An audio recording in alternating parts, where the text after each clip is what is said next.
I've prepared this because the whole process takes about 15 minutes. I want to get it down into a 5-minute video, which I've done. So let's have a go. You might need to turn your sound up. When we tested this earlier, it was a little bit faint. So hopefully it'll be a little bit better this time. Hi, I'm Ian Watt, and in this short video, I want to show you how easy it is to take data from Wikidata and turn it into a live working website without writing a single line of code. We all know how powerful Wikidata is for structured, openly licensed information. It's easy to query, filter and analyse. But if you've ever wanted to share those results, say as a simple website that anyone can explore, it usually means building something by hand or finding a developer to help. And that's where a new tool called lovable.dev comes in. It uses AI to generate real functioning websites directly from your data and just with a single textual prompt. So let's start with a quick Wikidata example. Here's a query I created earlier, but you could start with one of the example ones just to get started.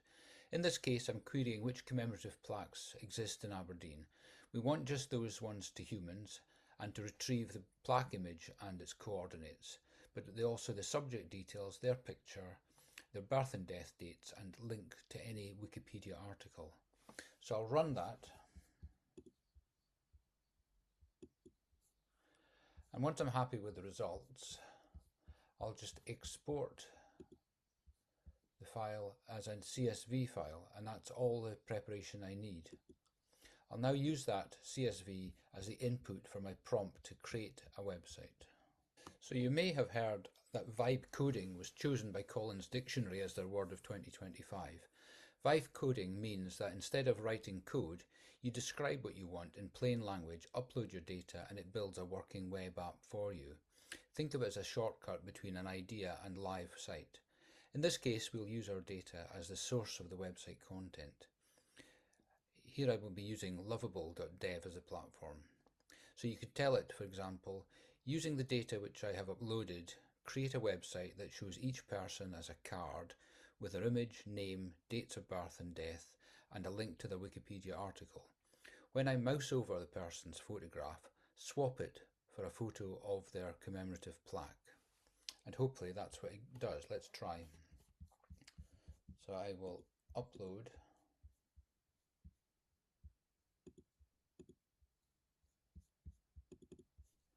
my query results, and then I'm going to cut and paste my prompt.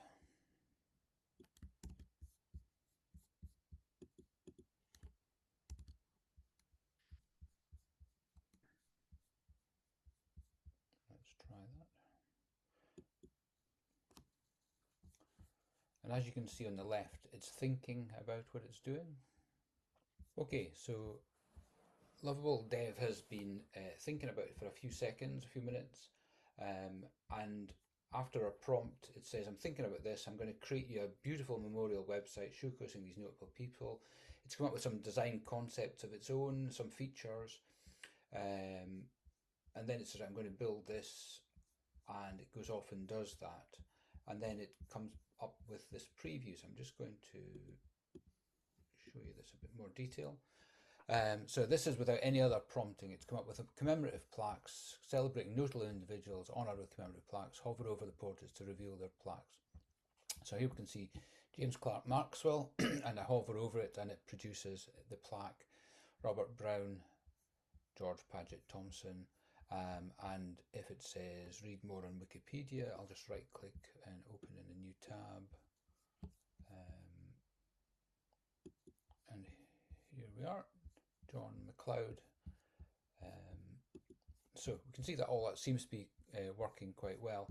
It's missed out Aberdeen at the top because I didn't tell it about that. So there's various ways I can change that. I can go into the code view and I can find the pages, the index page.